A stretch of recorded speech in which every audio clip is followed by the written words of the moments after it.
was Deadpool that asked this question, right? I think it was. It was the great philosopher Deadpool. Who let the dogs out? Who let the dogs out? No one's ever known. No one's ever answered those questions. They've never answered this mystery. You know what? I need an answer now. Who let those goddamn dogs out? I don't know. Fauci, if you watch this was a rally song for your 2000 Mets. You had the Baja Men on the field performing this before a World Series game. Can you answer who let the dogs out? Because I sure as hell don't know. But I do know that Granny's Peach Tea is back. Welcome to episode 72 of Granny's Peach Tea. We've been off for a little while, but we are back and possibly better than ever. I don't know. We'll find out. We'll see how it goes. We're rested. We've been able to do some other things. You know, I knitted something possibly. I don't know. What do people do when they're not doing podcasts? I don't know. But we got a little bit of a taste of it, though. But thank you for joining us. If you're joining us on Facebook live stream, if you're joining us on YouTube or on Twitter or wherever you found your audio-only podcast, we appreciate the support. And glad that you're back for our Welcome Back episode here. And welcoming back is welcoming Jason Frashedick back, who is back with me. We had one episode off to get away from each other. We did. And I want to say that it warmed my heart when I didn't watch it because I wanted to, you know, we're going to discuss some of the things you and I, we haven't discussed yet about. But it warmed my heart to see that it took 3 people to replace me. There's no way. I even said it on the episode. If you listen to our last episode, I did say, number one, I thought you looked very different. I did watch. I watched the opening. I thought that was hysterical, where you introduced Don as the multiverse me. That was fantastic. That's the only. I was confused. I was like, wait a second, what the hell is going on here? But yeah, it did. We had to get a group together, man. We couldn't just have one. So they gave it their best shot. I hope people enjoyed it. And if you didn't, then Jason's going to talk about some of the stuff anyway. So you win no matter what. Yeah, and I'm sure it was fantastic. I mean, everyone that you had on the show does their own fantastic podcast here on the I can't think of the word of what the conglomerate. Yeah. But it's nice to be back. It's nice to be back. I missed being in the seat with you, Ed. It's weird because we've done every show together. Like, yes, literally. Yeah, literally. Like, that's it. Like, and we started with 3, and then it just became us 2, and then you know it just got hard. But I'm glad. I thank everyone for stepping in because I had to. You know, I went to LA and then I got back, and then I had the COVID for a bit. Thankfully, everyone's fine now. But yeah, I'm excited to be here. I'm excited to sort of start to talk about. I'm excited to talk about this movie first off. Oh boy. I am super excited to talk about Harley Quinn. And I'm excited to talk a little bit about Thor: Love and Thunder, which I saw right before I came back from LA.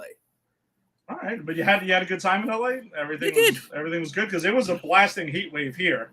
So I don't know what it was like over there. It's like 100 degrees there all the time. It's crazy. I actually really like LA's vibe. Like, me too. I was toying with the idea of like maybe I could look into you know, what I would have to do to teach out there. Oh, because I don't know. I love New York. I'm a New Yorker. I'm a Queens boy, but like I don't know. Everything is so expensive here, and like my wife and I have 2 very good paying jobs. And we're still just barely middle class here in New York, you know? So I understand. Yeah, so that was a thought. It was nice. I took my son to Disneyland for the first time. Oh, okay. Yeah. How was that? Because I never went to the California one. So it's different. It's because it's like just the original, right? It's whatever the original park was, and Disney World got all the upgrades, and this didn't. So I'm actually very familiar with Disney World. I don't need a map. I've been there so many times. I know where things are. I tried that here, and I look like an idiot because I'm like, oh no, that's the Italian restaurant. Trust me, there's a hat shop, and I'm like, even in Hong Kong Disney, it's the Italian restaurant, although it's a Chinese restaurant. It's not an Italian restaurant. But it was interesting. I got to go on Mr. Toad's Wild Ride, which doesn't exist in Disney World anymore. Okay. My son slept through it. Fair enough. I got to take him on It's a Small World, which he really enjoyed. Okay. And we rode, there's that train that just goes around the park. He loves trains. So we just rode that train like 3 times around the park. Nice. It was nice. I had a really good time, and so did he. Okay. Did you have a chance to check out any of like the Avengers stuff that was there? Because I think they have an Avengers. What the hell was it called? Shit. I don't know. Whatever. You know what I'm talking about. I actually didn't. Section. I didn't even see that they had Avengers stuff. I saw they had like a Star Wars thing. Okay. But that was like a ride with a capital R, and even without even if I was there alone, I don't go on capital R rides. That's not my speed. Avengers Campus. That's what it's called. Oh no, I didn't even know it was there. I missed it completely. So now I kind of feel bad. I would have checked that out. And my son loves, obviously my son loves these comic book stuff just because he grows up looking at my action figures, if for no other reason. So he would have liked that. I'm kind of sad I missed it. Okay, yeah, me and Angie, we did Florida's what's it, Disney World, Disneyland, whatever it is, whatever the Florida one is. We did that one years ago, and we wanted to do California because neither one of us have done that one, and we were waiting for Avengers Campus and Star Wars, what that was, a Galaxy's Edge to open up, and so we can kind of just do everything. So nice. We'll see. Hopefully, we'll make it out there maybe next year because I think 2022 vacations are just about a wrap. I think we kind of got those planned already. Yeah. I know. I was actually gonna go on like a mini vacation of my own. Because my wife and I do that. We'll take the baby for the weekend and let the other go off. And I was actually gonna like take a bus up to Maine or a train up to Maine. But then like when I got back and I had COVID and COVID's going around again, and it's like I know it's not like it was in the middle of the pandemic where it's a death sentence, but I'm still kind of like, I don't know. So I made it into a staycation. I'm like just getting a hotel in Queens, and I'm gonna like go out and drink too much a couple of nights. All right, it's good to hear. It's good to see that you're in good spirits. You had a good vacation. COVID not too bad. Nothing lingering or anything. Your hiatus was good. You got. I know you've been hitting the games a lot, right? Games all the time. Yeah, I went into I got to baseball season, so I got to go into my other love of sports and dive into that a whole bunch. So, and we got to keep going. Empire 161 has been going pretty strong. So that's awesome, and I know Lisa does a great job on that as well. I'd love to get her on this show at some point. I don't know. We got to find something. She used to watch the CW verse stuff a bunch. I mean, she watches the Marvel movies, but she usually gets to it when she gets to it. So that's right. Well, and I know she watches them past it because I think that's how I met her. Like because you put together like movie people. Yeah, and I'd seen a bunch of movies with her. That's how I know her. So. Yeah. But yeah, tell her the invitation is always open for not just you but both of us. Absolutely, we'll do. All right, so let's get a little segment we haven't had in a little while, and we're gonna, even though we kind of just were, but we're gonna be catching up with Mr. J again, and just cover some of the topics that we covered on our last episode. So I guess let's start off with Thor: Love and Thunder. Like, what did you think? Like, what are your thoughts on it? So overall, I loved it because it had the Ragnarok vibe, and that's up my alley. I fucking love Chris Hemsworth. I hate him so much, but it's really it's love because I say this. I was just talking. I went a tirade about this on Monday with Ginny. It's like, how dare that man be so good looking, charming, funny, and intelligent? How dare you have it all, my friend? But like he's really good in this. I had some minor nitpicks here and there. Like I don't think the Guardians should have been in the movie. I mean, it's fun to see them for a second, but it's a 2-hour movie, and there was narrative stuff that could have been taken care of, and that scene without the Guardians would have moved faster, and you would have gotten the same ending to it. Like Sif could have just called out to him through the Rainbow Bridge. It didn't have to be the Guardians who. So that was that. It took me a while to buy why Natalie Portman became Lady Thor, but you also know I don't like that character, and I've said that she is my problem with almost all the Thor movies. I guess eventually I bought into it because of the flashbacks of like, take care of her, Mjolnir and stuff like that, and she's dying, and so Mjolnir's taking care of her.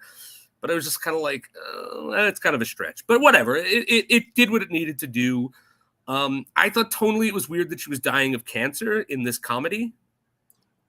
Oh, so with the movie, I wanted to converse with you about regarding the two things. So what we had talked about was, I guess with regarding the Guardians part, I agree with you. I think that for the sake of this story, they weren't completely necessary at all. Right. But for the sake of the overall MCU, they were very necessary, only because of an Endgame. That's like almost the last. It's not the last thing that we see in Endgame, but it's where we leave Thor and the Guardians off. They kind of knew they went off together, and they were starting to have like this banter. And I think that was for the fans for the overall MCU to get a little taste of what that was like, because we're not going to get it. Like, it's not going to be as Guardians of the Galaxy. We're not getting any of that. This was it. This was the snippet we got to see them together. And it kind of just drove home that the Guardians were probably sick of him. Obviously, they were like, 100%. They were like, let's get lost.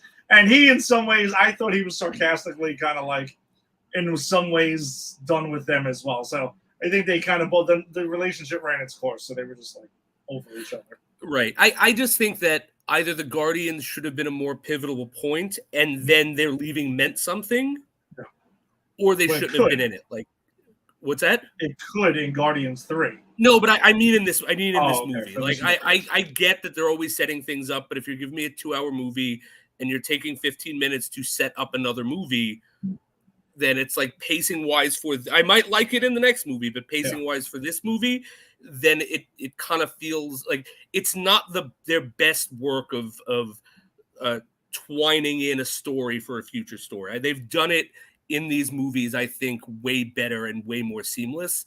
And I don't think that this was seamless enough to work for me. Like, it should have been more important in this movie, or it should have been like 5 seconds. Like, I went off with the Guardians. They left me. You know what I mean? Like, but I think having them in there for just that amount of time where they don't add anything to the movie, but they're also taking up real estate in the movie, that was my issue with it.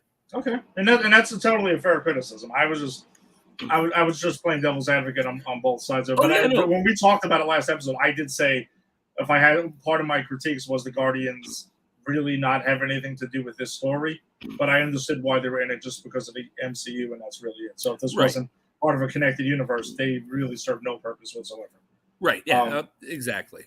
And then the Jane thing, I was curious. I was dying to hear your critique on it, because I know we talked about, like, you really couldn't stand her in the other two films. And yeah, I personally liked that they gave you the background to her, and that it was like, exactly, Thor telling Mjolnir to look out for her.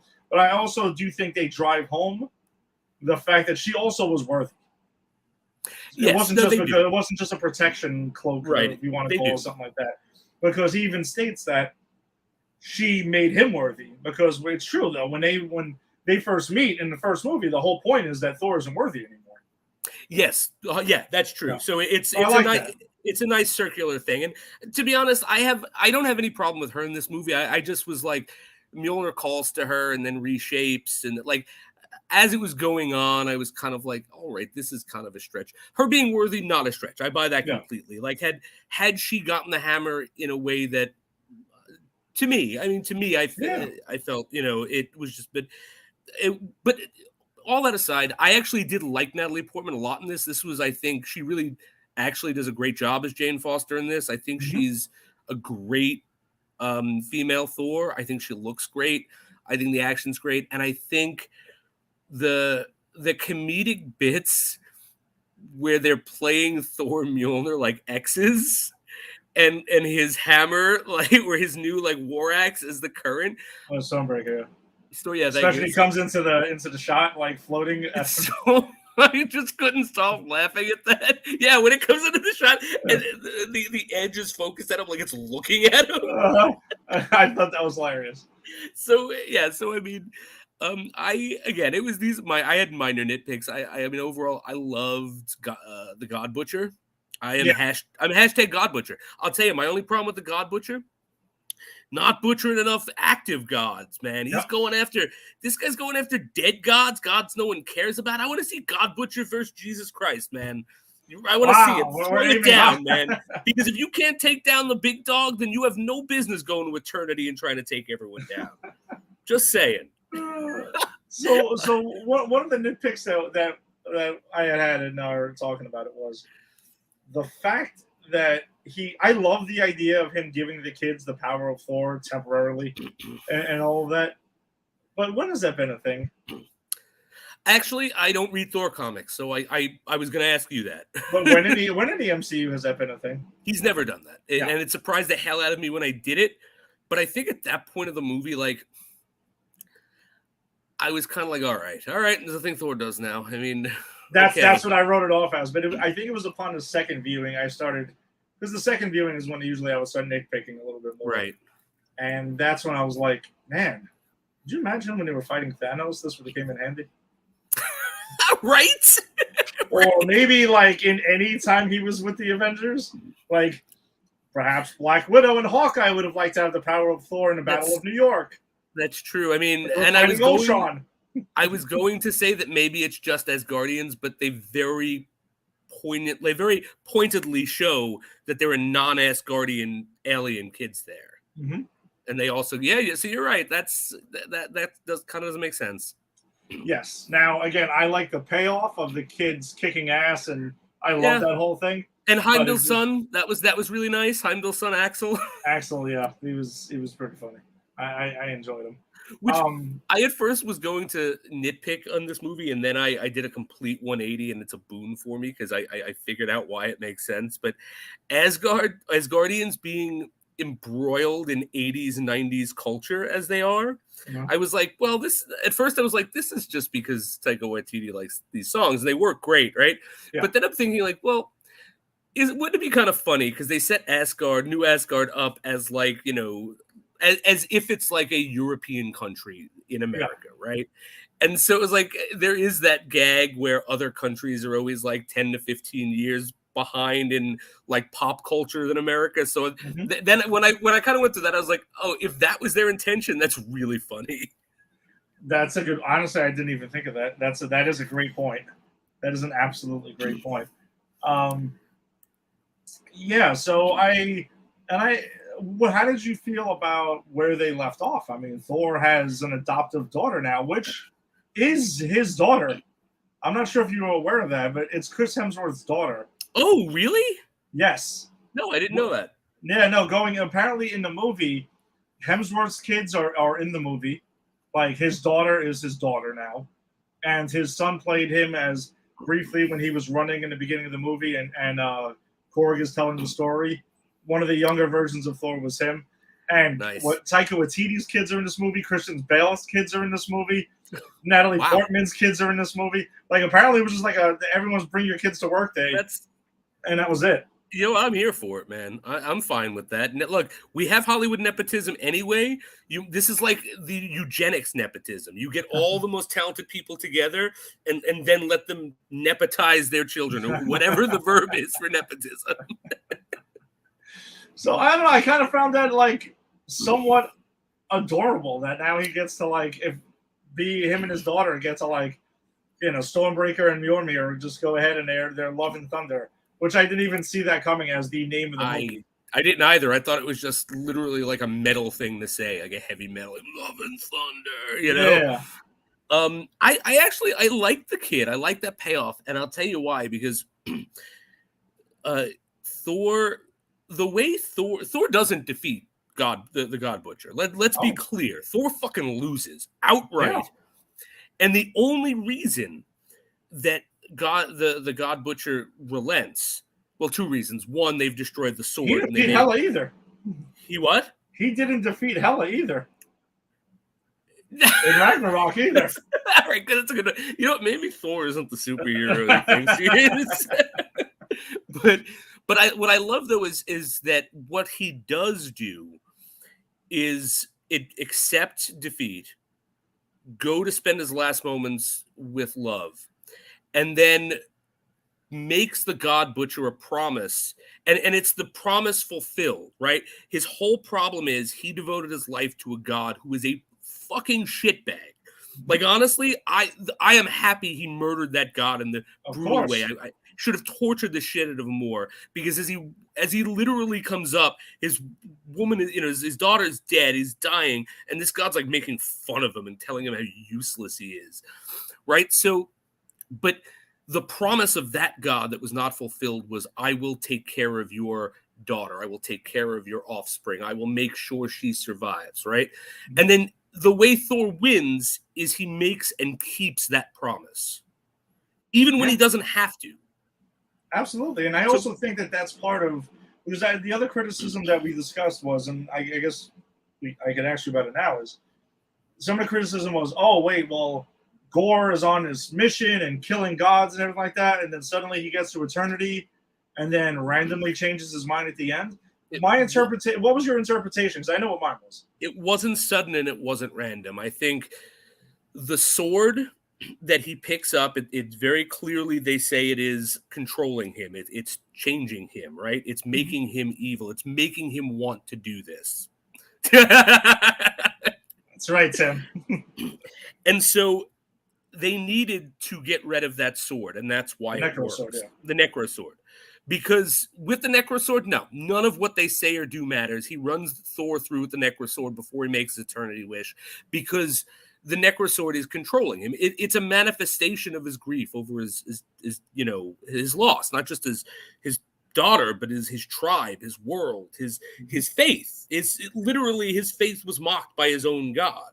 Yeah.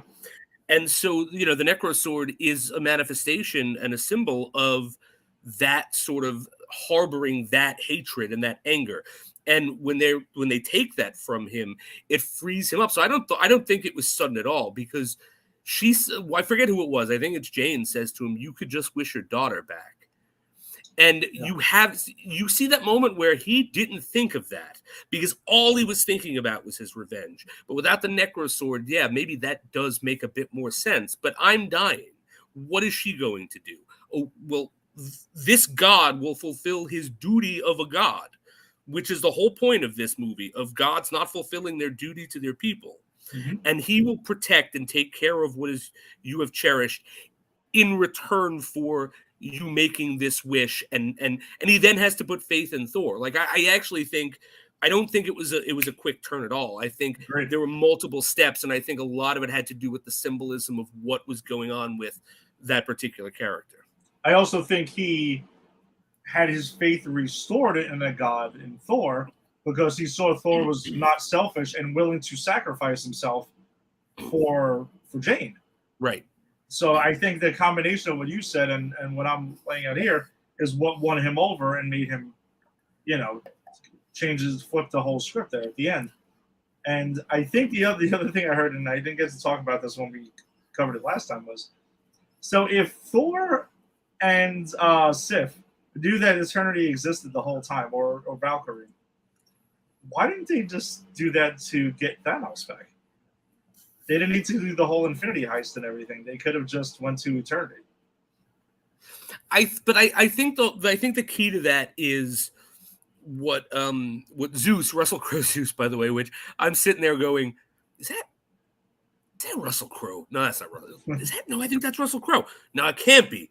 No, I think, like, literally, because I didn't know he was in the movie. Yeah. But he makes a point of saying he's not going to get to eternity. No one knows where eternity is. That's impossible. And I think that's why.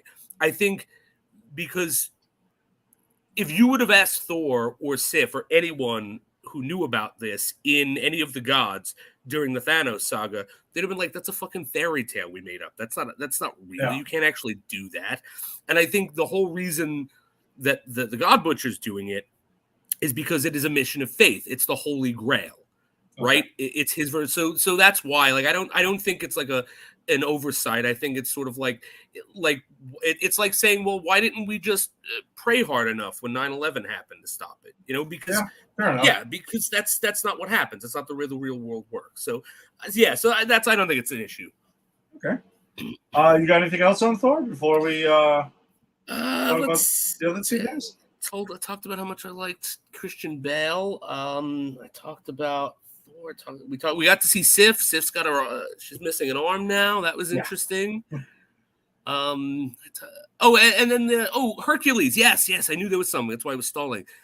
Anyone who watches this show knows that I am a lover of obscure, like super obscure comic book characters. I'm still pissed I didn't get Sleepwalker in my Doctor Strange movie. All right, they were sleepwalking guys. It was right there. But anyway, but when we get to like God Central, which I think that's hysterical that all the gods just hang out there and have orgies and be dicks together. Yeah, pretty much. I'm sitting there going, I better get Hercules. If I don't get Hercules, I'm going to be super pissed off. And then when I didn't get Hercules, I said, okay, how much I wind up liking this movie will be determined if I get Hercules in one of these post-credit scenes. And I did. And I don't think, I don't know the actor. I know he's a big in some show that everyone likes that I haven't watched yet. Ted Lasso, that's it. And I don't think he necessarily even looks like comic book accurate Hercules, but I was just happy that he was there and he had the look and everything. So yeah, very happy about that. And it was nice to see Heimdall in the very end. Yeah, I thought it was a nice way for them to wrap up Jane's storyline in the MCU. You know, like she was kind of tossed to the side for Ragnarok and for Infinity War and everything like that, and now it was just kind of like, all right, we gave her a nice farewell. She went to she's died. She died a warrior's death and everything like that, and they have a statue erected to her. And she went to Valhalla, and she's good to go now. So yeah, I thought that was nice too. And confirmation, I think it's the first confirmation we get that she was blipped. Yes. And it was done so. I thought it was done so smart. She's like, it's been like 2 years. It's been like 7, right, or 3 or whatever it is, right? So you lost some time there. Yeah. So like that was their way of saying Jane was blipped. No, I thought that was a good one. That was cool. We get to Tim's question quickly. You guys talking Comic-Con? We might head there at some point, or who knows? I mean, we're gonna catch up on this stuff. We got our 2 big things to talk about. We just wonder if that ship may be sent because we were not able to jump on this week. Yeah, we shall see. I had the COVID. It's more than acceptable. So, what did you think of Ms. Marvel? The finale. I really dug the finale of Ms. Marvel. I don't have much to say about it at this point because at this point I watched like 3 weeks ago. But I thought they stuck the landing. Okay. I enjoyed how everything came together. I enjoyed that the fight between her and Kamal. That's his name. Cameron. Yeah, I couldn't remember his name because again I've watched and I could barely remember names as I'm watching something. The only issue I had, and I texted you about this, and I want to explain my issue with it. I'm not just being a nitpicky fanboy, but when they kind of throw in like, oh, it looks like you're a mutant. Right. Exactly, and I liked her response of like that's just in the label. Who cares? And I'm hoping that's where it just stays. And if it just stays that way, then I have no problem with that. I don't care.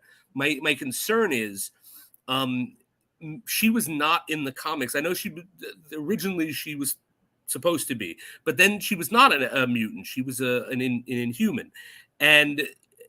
Now I don't care. You would literally just say they have superpowers, hand wave, and I'll accept it. Mm-hmm. So it's not how she got her powers. It's more like the affiliation. Like I don't want her heavily influencing the sculpting of the X-Men in the MCU, not because I don't like her, but because she has nothing to do with the X-Men in the movies, in any other incarnation. And I don't want this team, which is like, for me, it's Batman, Spider-Man, the X-Men. Like those are the 3 things that brought me to reading comics and still do. So I really want the X-Men to be done right. And I feel that if you start putting people in there who weren't comic book X-Men, that's going to shape the other characters. And I don't want them to go too far off with some of these characters. That's my concern with it. Yeah, my guess is just that they're just acknowledging that the X gene exists.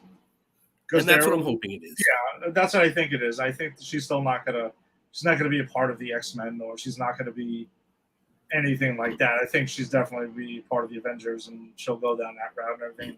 Maybe she'll pop up and acknowledge the X-Men's existence, but I kind of think that was really it, because they had to just kind of explain Right. that she. And I'm pretty sure Kevin Feige doesn't want to say the word "inhuman" out loud. No. For quite some time. We're lucky we got blackballed in that, and he murdered him in the most brutal way. That might have been his way of sending a message of how he really felt about it. Right. Because that's the thing. I actually don't understand for comic books why people need an explanation of where these powers come from. Like, what is really the difference? Like, outside of the characters, right? Yeah. If you have superpowers and I have superpowers, and it's like, how'd you get yours, Ed? Well, I'm a mutant. I was born with it. What about you, Jason? I had this weird tetragen mist thing. I must be an inhuman. What's the fucking difference? Yeah, I mean, I don't know. I guess it's like why do we care in general of where? I don't know. It's just right. Yeah, I took a super soldier serum. Okay, that makes sense. It's like, if you really look at that, no, what was in that super soldier serum? Give me a chemical breakdown if it's that important. Yeah, and I don't know. I think it's just I don't know. They just want to explain things. I mean, remember in the comics at one point, they were trying to classify Spider-Man. Was he mutant or wasn't he? God, and that was like a whole thing at one point. Which, I mean, why? Why is that even who cares? He works with the X-Men. Isn't that what you want? Yeah, exactly. That's he's friendly with them, so it's okay. He's friendly with everyone. Look, I'm sure you could throw a dart at a wall of comic book characters that ran from the 80s to now in the MCU, in the Marvel universe, and you are 100% guaranteed to hit someone that Spider-Man just showed up randomly in their comic book to help them sell. Oh, of course, he was totally whored out. He was. There's no question about that. But overall, I liked the episode. I liked what they did with the character. Again, I love that actress. I thought the acting was really good. I think her dad is maybe the best dad in the MCU so far. Possibly. Yeah, I think that's fair to say. That's fair to say. And Carol Danvers, we got Miss Marvel, we got Captain Marvel at the end. That was wild, man. That was wild. I was like, what do you even do with this? Like, if you're Carol Danvers, what do you do with this? I mean, I think she was. Yeah, she looked around. I was like, wait a second. I'm in a room of some posters of me. Right, exactly. With another haircut, by the way. Of course, it's always another haircut. I think I saw a meme where, like, she's the queen of these stinger scenes. Oh yeah, because so many of these stinger scenes, she's like, they're calling her, she's showing up, they're talking about her. So we'll get to see them all together, next year. Yeah, I'm excited to see what that's all about, and I'm excited to see, I think out of all of the characters introduced in these shows, she's the one I'm most excited to see hit the big screen and actually join the MCU proper in the movies. Man, that's a good question. I didn't even think of that. Yeah, I'm pretty excited to see her. I also want to see Mark Spector. I don't want to say Mark Spector. I want to see Moon Knight in general, overall. I just want to see him interact with them. I do too, but I think he needs another season to flesh out what's going on with him, or he needs something else before we just drop him in the tank with everyone else. I think he's got to cook a bit more before he can interact well with others. But I think she's just ready. Just throw her in there. Oh yeah. Okay. No, I agree with you. Then I'm with you. I'm with you 100%. Yeah, because don't get me wrong, I'm gonna love when Moon Knight finally gets there, because I love that actor, and I love what he did with, I think Moon Knight is not my favorite, but possibly the most interesting of the run that we did. Yeah, I can agree on that, because it was all over the place. Yeah. And then we get Jake Lockley at the end, that left me going, I need something now. I need to know, because you left this to the next season, guys. Which earlier today, by the way, they think they may have spilled Oscar Isaac, and the director may have spilled the beans that there will be a season 2 finally, officially. Good. I'm glad. They we all know it's going to happen. Don't torture us. Yeah, I agree. And the boys. I miss the boys, man. That show. I loved it. Of course, I loved it. I love that show. I love everything that show does. It ended in such he just kills a guy at one of his Trump rallies, man, and they start going crazy and supporting it. He's got his son there, and in the Mother's Milk's like his wife's new husband is there, the one who kept bringing his daughter. Yeah, and he's like, yeah, because they killed a liberal. Blew his head off. Literally blew his head off with laser vision. I loved it, like just them what they set up for next season, and when they fight Soldier Boy and Soldier Boy is like gonna kill his kid, and and then he has the turn where it's the opposite of the heel turn. It's like, no, now I'm gonna help Butcher put you down because I actually want to be a father to my son. Mm-hmm. And I you know me, I said it. I don't ever want to see Homelander be a good guy ever. He is irredeemable and he needs to stay that way. And I thought they were trying to redeem him, and then when you see him do this, I'm like, oh, no, nope. Don't question the boys. Just don't ever question the boys. So I thought that was brilliant. I love that Maeve got to make the big sacrifice and lose her powers, which is what she wanted to do. Yeah. And it was obviously they were writing her out because she didn't. Her and what's his face, the ninja, Snake Eyes. What's his? I forget his name. Black Noir. Black Noir. Thank you. Like you could tell because they really didn't do much this season with them that they were leaving the show, and so like having her make the sacrifice, she gets the hero's death and gets to live a normal life away from all this garbage with her girlfriend or her wife. I don't know if they're married. I love that end for her. I was very, very sad to see Black Noir die because I actually did have a soft spot for that character. I knew Homelander was going to kill him the second he came back. Of course.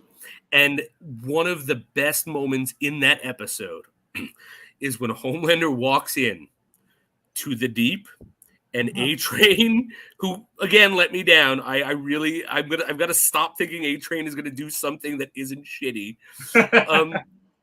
And that Martha Plimpton looking woman that's not Martha Plimpton, but she looks a lot like her when she was younger, like the manager. And when he comes in and puts the helmet down and goes, he was worth more than all of you. Like, he just killed this guy, and he comes in to make them feel like shit that he just had to kill the only useful boy left. I mean, wow, it was cold. Yeah. Oh, he gutted him, Mortal Kombat style. Like, literally just ripped him out. That was a fatality and a half. Yeah. Yeah, no, it really was. I think the interesting thing that we had talked about, so apparently in the comics, when Homelander and Maeve fight, he kills her in the comics. And apparently it was a misdirect the way that they put it, because they set it up like that's what was going to happen. The whole misdirect was in the show she lives and she gets to, live her own life. But in the comics, apparently, Homelander pretty much like, does he blow her head off or something like that? He does something extremely insane to her. Yeah. You know what? I got to ask Walter because I know Walter's read all that. Yeah, I had read it somewhere online, and I was just like, wow, that's kind of nuts. I wouldn't have been happy with that, and I'll tell you, this is what I'm learning, right? I like dark. I don't like bleak. Yeah. Homelander doing what he did and then shooting a liberal's head off and getting applause and adoration, that's dark. His son's face, though. Yeah. When he's kind of like, looks like he's maybe digging it for a second, and then he kind of looks around and is like, oh, wait. What the hell did I just get myself into? Yeah, and then that's going to be the drive, like Butcher trying to get him back next season. But killing Maeve, that's bleak. Yeah. You don't need to kill Maeve. Maeve has been a good guy. Maeve is the only one of the boys outside of Starlight who has done anything even remotely positive for anyone. Yeah. So killing her for no reason, that would have been too bleak for me. Agreed. Yeah, so I mean, we'll get to season 4 for that. I forget we got 2 years. I mean, because these take a while, right? No, these do take a while, but I think that I thought they were going to start shooting soon, so I thought that actually may not be too far off. Probably this time next year. That's when I guess we'll have it.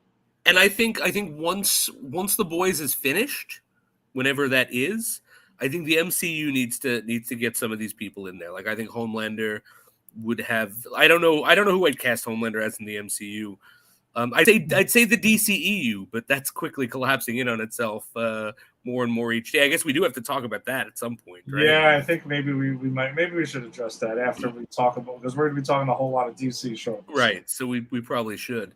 But like, get the guy who plays Homelander. I think the guy who plays the Deep's fantastic. I hate the Deep. He gives me the creeps. If I ever saw that guy in real life, I would unfairly not make eye contact. But that's just because he's that good at his role. You know what I mean? Yeah, exactly. I think the guy who plays A-Train, I think I like him so much because I think that actor is really charming, charismatic. So I want to see the boys brought into the MCU proper at some point. That's all I'm saying. Yeah, no, I mean, Anthony Starr is definitely going to end up in one or the other universes. I mean, if DC can get, whatever, I'll save that. I'll save that what I was about to say for when we talk about that, because I do think people seem to blur the lines are blurred right now with DC in general regarding their films. Yeah, no, for sure. But we know some. We'll save that for the last segment. How about that? We'll tease it. That's a tease. That's throw a tease. It out there. a tease on the fly, because we weren't sure where we're going to go with it. But we are going to talk a whole lot of DC though, and we'll start off with Harley Quinn, something that they do have together. Season 3, episodes 1 through 3 dropped last Thursday. Episode 4 will drop tomorrow. Jason adores this show. I love this show so much. To no end, apparently. I was texting Ed. I was watching it last night, and I was texting Ed it's my favorite Clayface of all time. It's my favorite Bane of all time. It's my favorite, like literally, and I'm not kidding. King Shark, Bane, and Clayface. Canonically, these are my 3 favorites in any incarnation. Just I am vengeance. I gave you a food processor for your wedding and you didn't get married. I will have my vengeance. Come on, it's brilliant. Oh yeah, this take on Bane is absolutely hilarious, and this show is totally insane. I mean, it is completely from Harley. I mean, it's from Harley's point of view, right?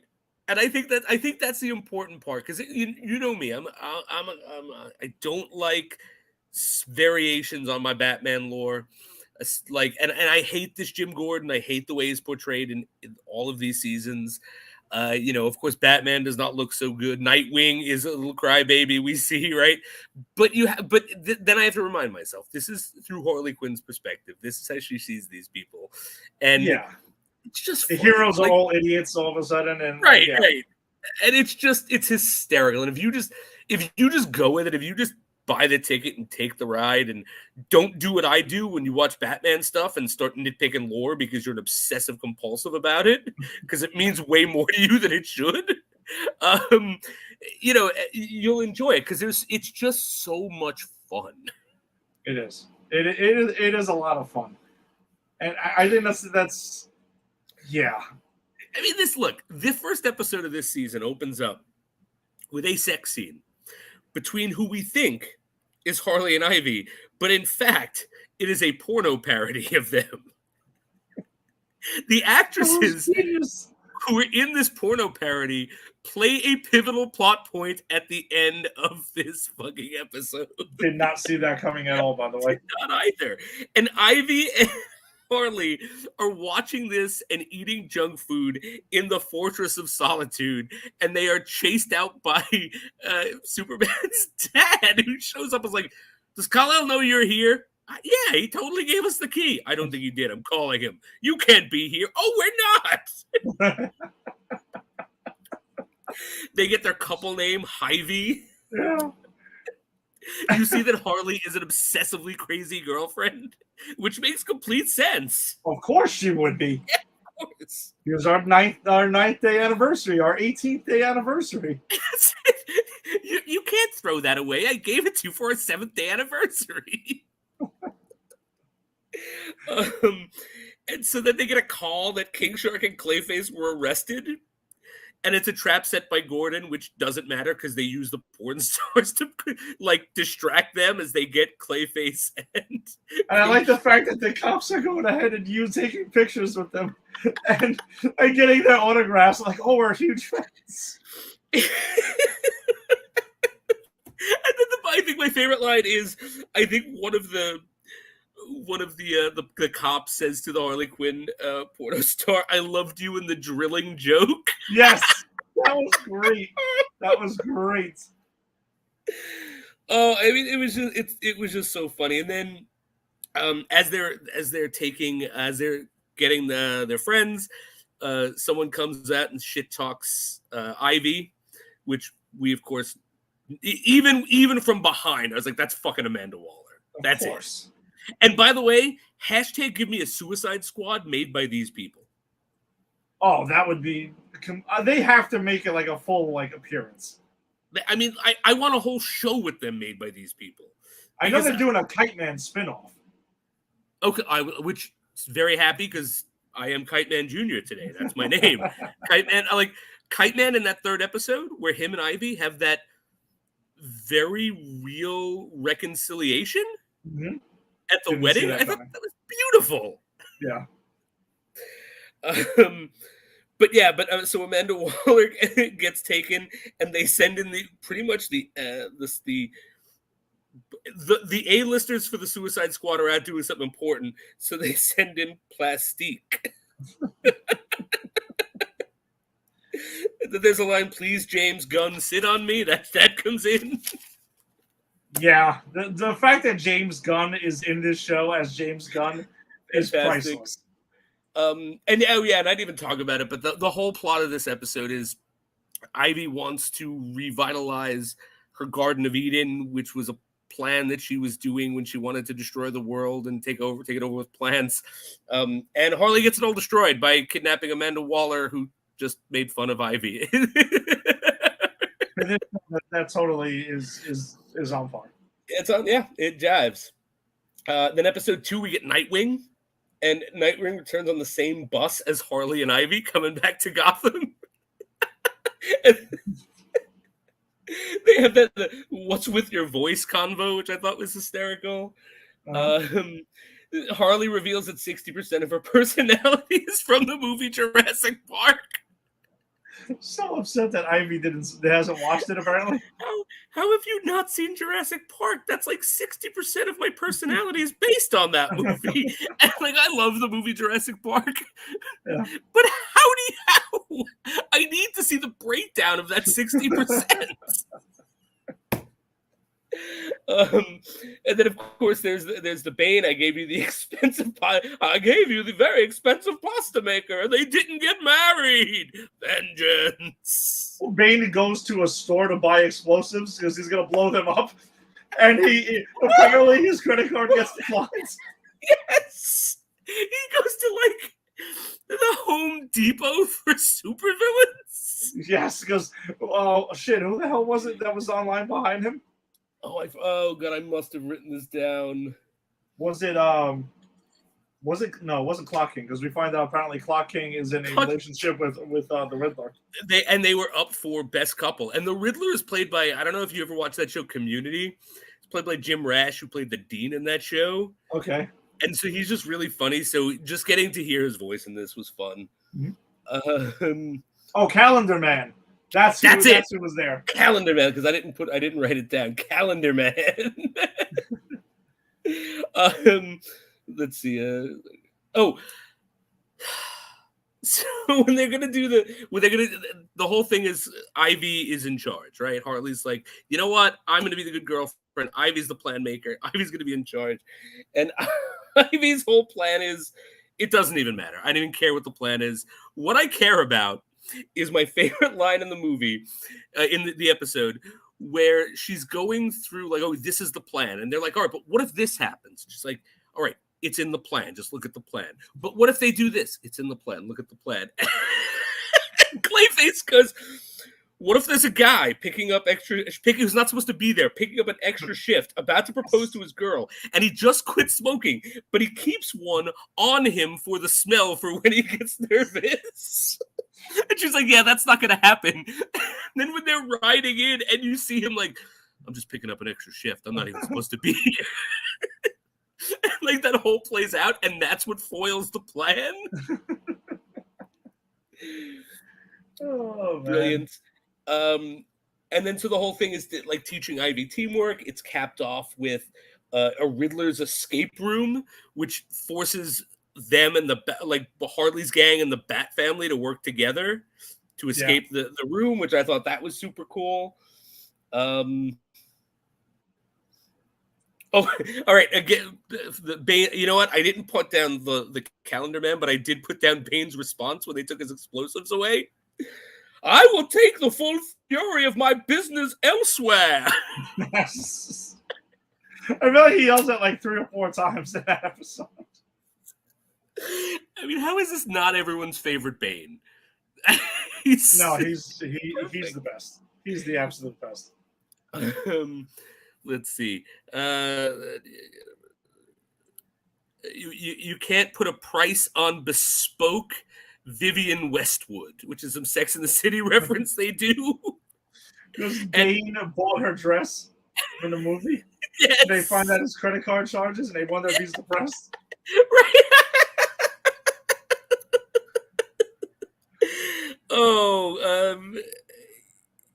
Yeah, I mean, that's all I need. And Nightwing learns humility, because that was his whole thing. He was like, I don't work with people. He was kind of having Poison Ivy's journey as well, and he cries a lot.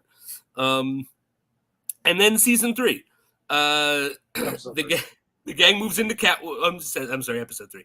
The gang moves into Catwoman's place, which is hysterical. Batman rubbing Selina's feet, 100%. That was the eating pussy moment that when Warner Brothers said, no, Batman, don't do that. Oh, yeah, no, the directors had said that was a way to rework that and to start joking and to joke around about it. Nicely done. They did a nice job. To take their little jab still. I thought that was really well done. Yeah. And I love that she's just staying with Batman. She's like, yeah, criminals, you can just, you can have my place. Just, don't do anything stupid. She's like, there with Batman. I love the award ceremony, which takes place on the Crime Alley red carpet. The Villies. Yeah. And you get a lot of like cool cameos in the background. Deadshot, Reverse Flash. Zod. Zod is there, yeah.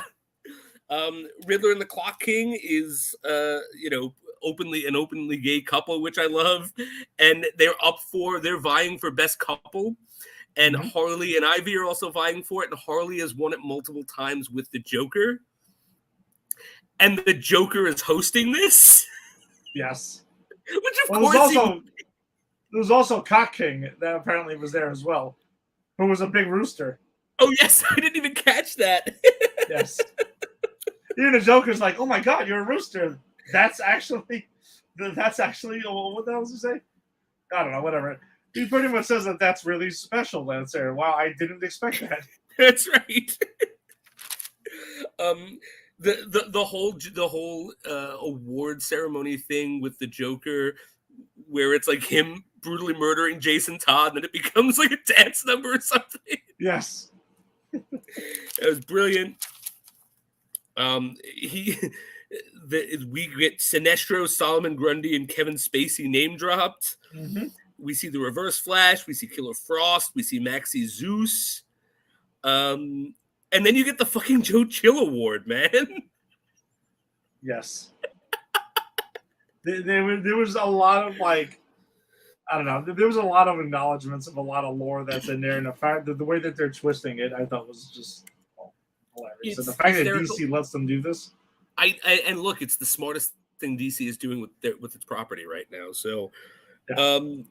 I love the Kite Man at the end of the ceremony, because he's at the awards, and he's sitting there with Harley and Ivy and his new wife, and Ivy left him at the altar, and him and Ivy have we were talking about it offline, this beautiful back and forth about like, hey, it hurt, but it didn't happen. We got to move on. I'm happy now. You should be happy now. And it kind of like Kite Man was a guy when I first 2 seasons, I hated him. I thought he was a jerk. But in this episode, I'm like, no, man, I think I'm Team Kite Man now. And then this episode ends with Clayface becoming Billy Bob Thornton. Because Billy Bob Thornton gets his head ripped off by a tiger in Catwoman's apartment.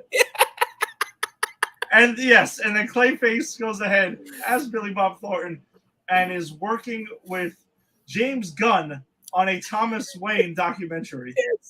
Because, and the whole thing, sit on me, James Gunn. It's because Clayface got his foot in the door because he has just turned himself into the most comfortable chair James Gunn has ever sat in. Wow. It's like, it's just batshit crazy. They just throw things. They throw things. And look, if it doesn't stick, just keep moving on. Yeah. And I love it. I love what they do with these characters. And I'm going to say that this show proves my point even more that canonically Harley Quinn's superpowers, knowing that she's a fictional character in a universe where she can do whatever she wants. Because this literally, like, this is not Gotham City. This is just how she sees the world. Yes. None of this is there that Batman is like inept and Jim Gordon's like a loser who's just like laying around and stuff like that. And right. Yeah. Obviously none of this is probably how it is. It actually is in that universe. But I love that, hey, this is the Harley Quinn show, man. This is what you get. And Alan Tudyk as Clayface, I love that he's a failed actor. The King Shark, I love that he's just a tech guy who is also a shark and will eat people. Mm-hmm. Alan Tudyk also is the Joker. Oh yes, he is. That's right. Yeah. He does do both. Oh. Very, very talented guy. He's I love him from Firefly. I don't know if you ever watched that show, but that was I heard of it, but he also voices K2SO in Rogue One. Yes, he does, which he does. He's a really good voice actor. He's really good, and he's one of the reasons I'm so excited for Andor, because K2SO is going to be in it. And K2SO is one of my favorite droids in all of Star Wars. I agree. He is a fantastic droid. Oh, and he was also the villain in Doom Patrol that first season. Yes. Negative Man. Negative. Yeah. He was brilliant. Like, he's such a and the thing is, what I like about this show and what I'm gonna decry about the next thing we talk about is, yes, they hired famous people to do the voices in this. Mm-hmm. Mostly. I mean, Kaylee Cuoco, right? That's Harley Quinn in this. Yeah. But they're all really good, and they're all doing something interesting. Like, at no point do I go, oh, I'm just listening to Kaylee Cuoco read Harley Quinn lines. I'm just listening to Alan Tudyk, whose voice I know because I watch Firefly a lot, reading these lines. Like, they're actually voice acting. They're not just riffing in their own voice. And I think that's part of what makes this work is I can't immediately determine an actor just by listening to it. Yeah, and that's when they're really nailing it. So, all right, yeah, we'll get to episode 4 next week. You have a comment? Just something. Yep. Yeah, I'm sorry, I couldn't help but laugh at that one. You know what? If it wasn't for Firefly, me too. Yeah. And never forget. I want to, Tim. I want to remind you that if you can dodge a wrench, you can dodge a ball. Nobody makes me bleed my own blood. Nobody. Such a stupid movie, but I really enjoy it. I fucking love Dodgeball. Absolutely adore it. All right, well, let's get to our movie of the week, which was DC's League of Super Pets. For the heck of it, I'm going to just drop the spoiler warning on the bottom. I mean, Wouldn't want to spoil this masterpiece that we all sat through.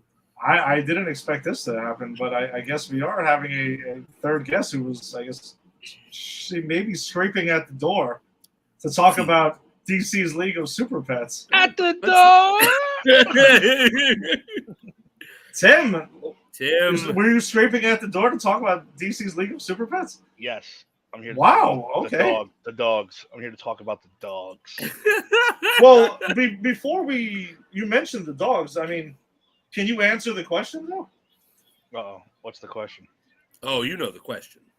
We've been wondering since, like, around 99 or 2000, who let the dogs out? It looks like DC let the dogs out. Wow, at least we have an answer, because Jason were just like dumbfounded. You know what? I'll accept that. Now, can DC put the dogs back in and clean up their Ezra Miller problem? Oh, you hated this movie, Jason? I fucking despise this movie, too. Get out of here, really? Despise it. This was a soulless cash grab for kids. It is just an obnoxious regurgitation of all of the dumb tropes I hate in obnoxious kids movies, and I sit through a lot of them. But I sit through enough of them to also know that I like a lot of kids movies.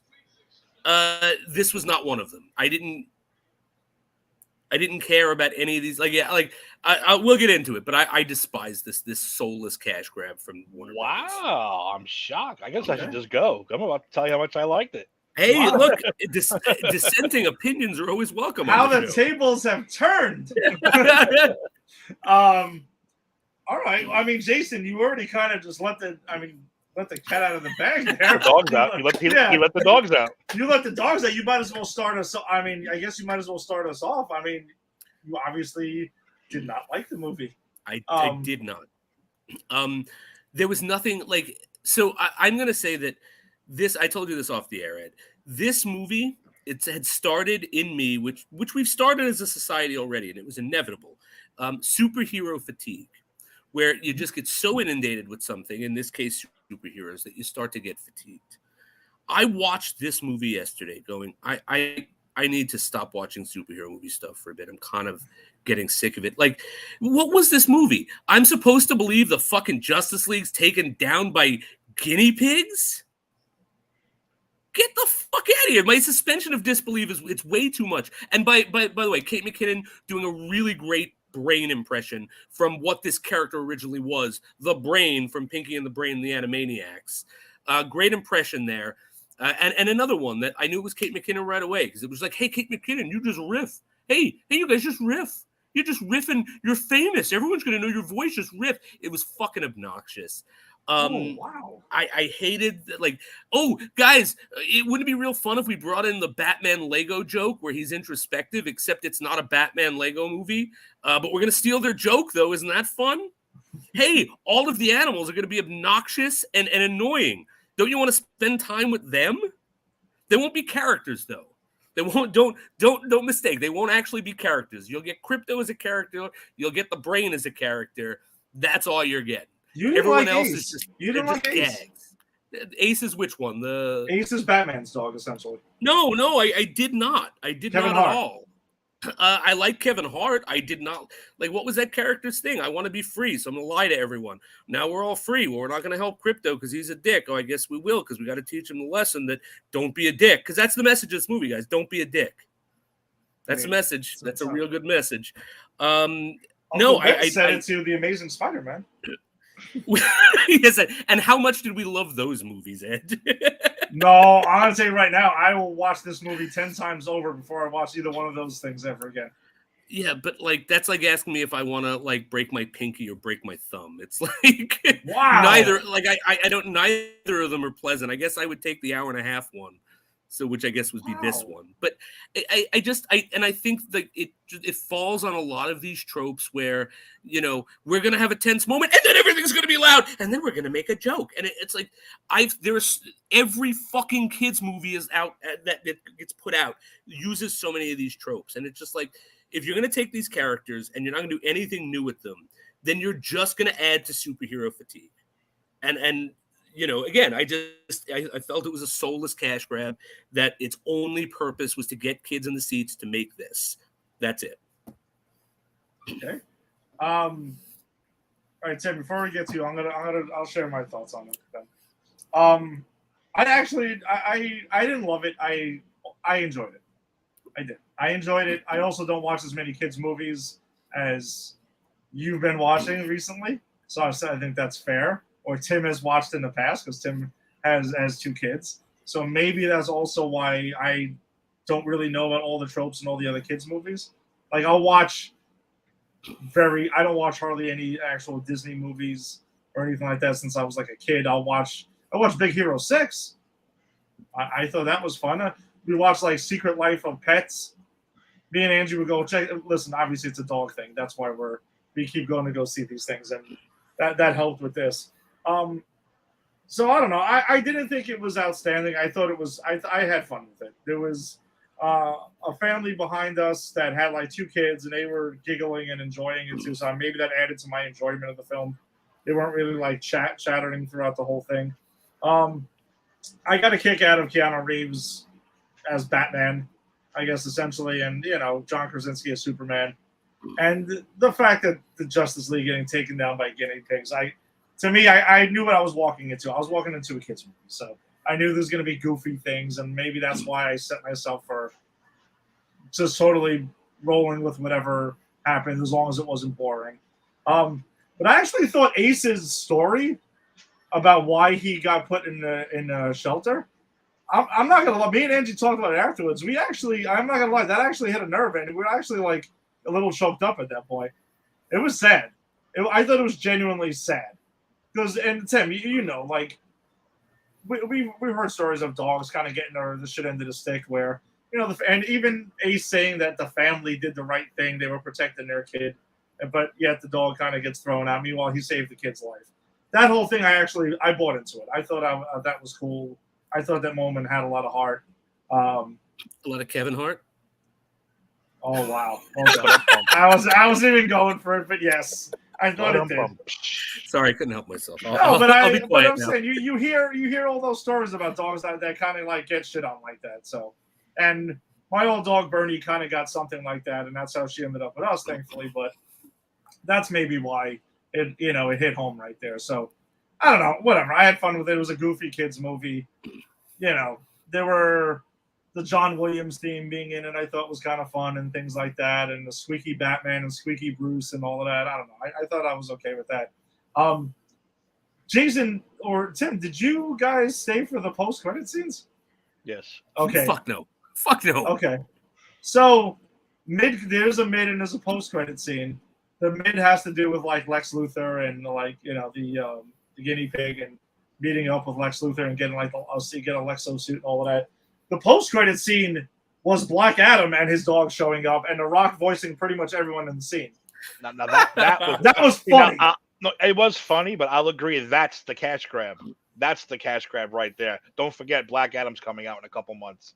So, but yeah. But again, if you're gonna have the guy star in this, if you're gonna star in this movie, then I actually didn't mind it, and I thought it was kind of funny because that Black Adam had a dog too and stuff like that, and a Doberman. He was a Doberman, yeah. So I don't know, whatever. I had fun with it.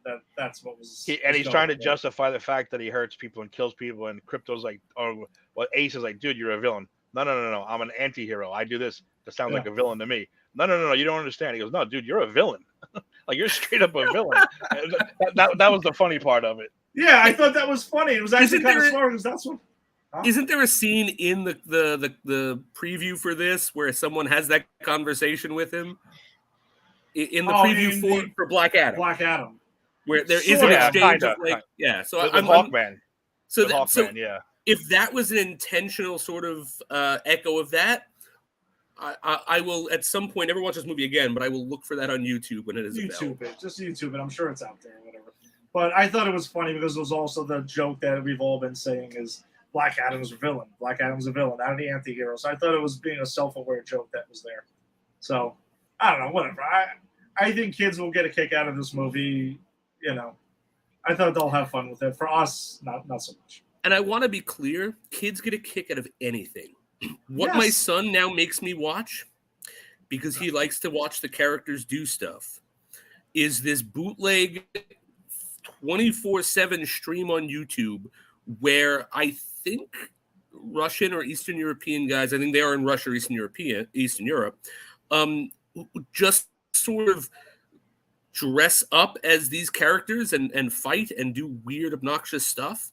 And so, like, yes, kids might get a kick out of it. Kids also get a kick out of that weird shit. So it's like, what kids get a kick out of? What if you're telling me hey, you want to sit with a kid and watch Baby Shark or DC Super Pets? I'm fucking going with DC Super Pets, like in a heartbeat. Now, again, I don't have like human kids, so I mean, my dogs will watch anything. They don't give a shit. But I don't know, whatever. I had fun with it. Again, I wasn't like, oh my god, this is the greatest thing ever. But whatever. I thought it was fun. Tim, what did you think? It seemed like you really enjoyed it. Lay on the love, brother. Don't hold back. No. I'm not. I'm just lucky. It's not the greatest movie ever made. No. But I did sit. And this is the funny part. I bought tickets for me and Jax to go, but he ended up going upstate. So instead of canceling, I was like, "Fuck it, I'm going." Tim went by. I went by myself. Thank God the theater was That empty. is great. Thank God the theater was empty. I would have felt like a molester or something, but the theater was pretty empty. So I went, and yeah, I mean, I sat there and I enjoyed it. I wasn't looking again, Jason. I think you're overcrowded with kid stuff, and I think you're over disappointed with the DC product right now because I think you're a little too harsh. A little too harsh.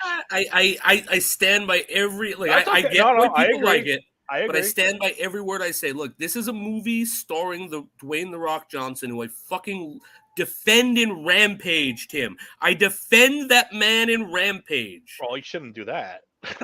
Look, his performance in Rampage better than this. Oh wow! I don't know about that. You know, I thought he was good as Crypto. I thought he was very good. I liked him as Crypto. He's fine, but like it's the Rock's voice coming out of this dog. I'm not getting to see. I didn't know. Well, yeah, but doesn't it work though? I think it works. I think it does work. I didn't think it did. I mean, maybe Kevin Hart should have did something a little different, but I mean, I thought The Rock's voice was perfect, just like I thought. What's his name was perfect for Superman actually, and Keanu was John perfect Krasinski, for Batman. Yeah, John Krasinski and Keanu Reeves I thought were perfect for those two characters. But the fact there was that flashing moment. I'm watching this. I'm going, is a guinea pig really beating the Justice League right now? But you gotta when this movie is made for anyone under like 10, you gotta throw all that out the window. I mean, you know it's never going to happen. You know, in legit real life, Superman's going to grab that thing and just squash it. Like, dude, let's go back to the real villains. But you got to just leave it. Plus, it is Lex Luthor's guinea pig. You at least got to say, well, it's Lex Luthor's guinea pig. I did enjoy that. So I will give this movie some things. I enjoyed that it was Lex Luthor's guinea pig. I actually really got a legitimate laugh when she sees the piece of the kryptonite that she wants, and she gives the exact villain monologue that Lex Luthor gave. Yeah. I appreciated that. Like there were moments here and there that I was like, okay, I can appreciate that. But yeah. But so I'll give that. Yeah. Nah, but I don't know. I sat there and I enjoyed it. I'm gonna have to see it again because now he's gonna want to go again this weekend, and I have no problem seeing it again.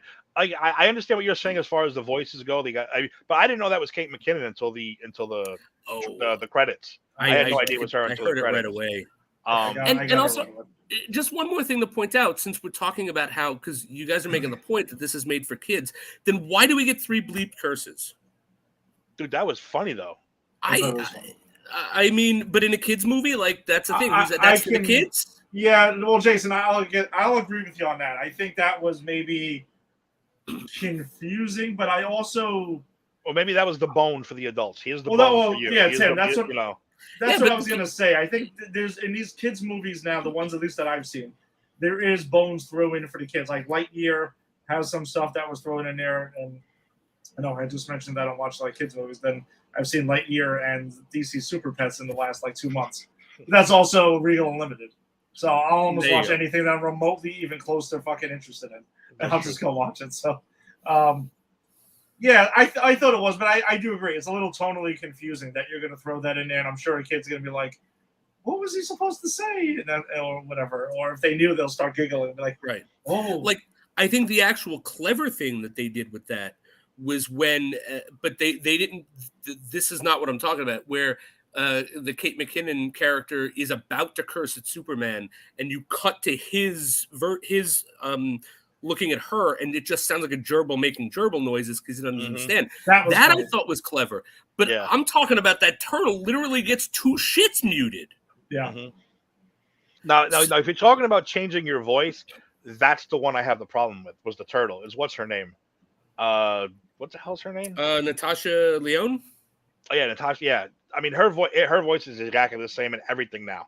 She's the one I thought was going to switch it up a little bit. But again, she's an old lady turtle with big goggles. I don't know. I sat through it. Again, she doesn't have a character.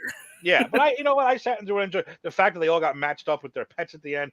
Though I was a little disturbed by Aquaman kind of being a black dude with blonde hair.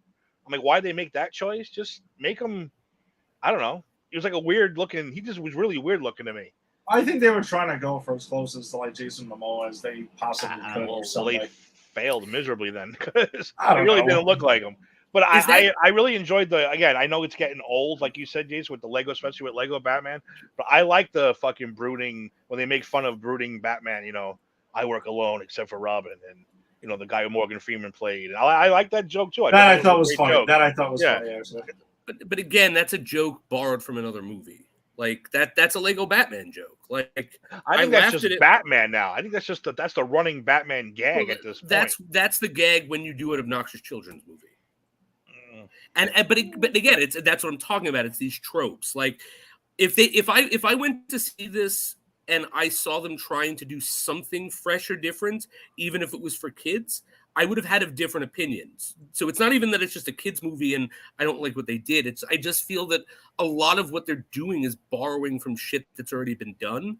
And I just wanted to see just something fresh or original. That's all. Fair enough. Sorry, Tim. Didn't mean to interrupt.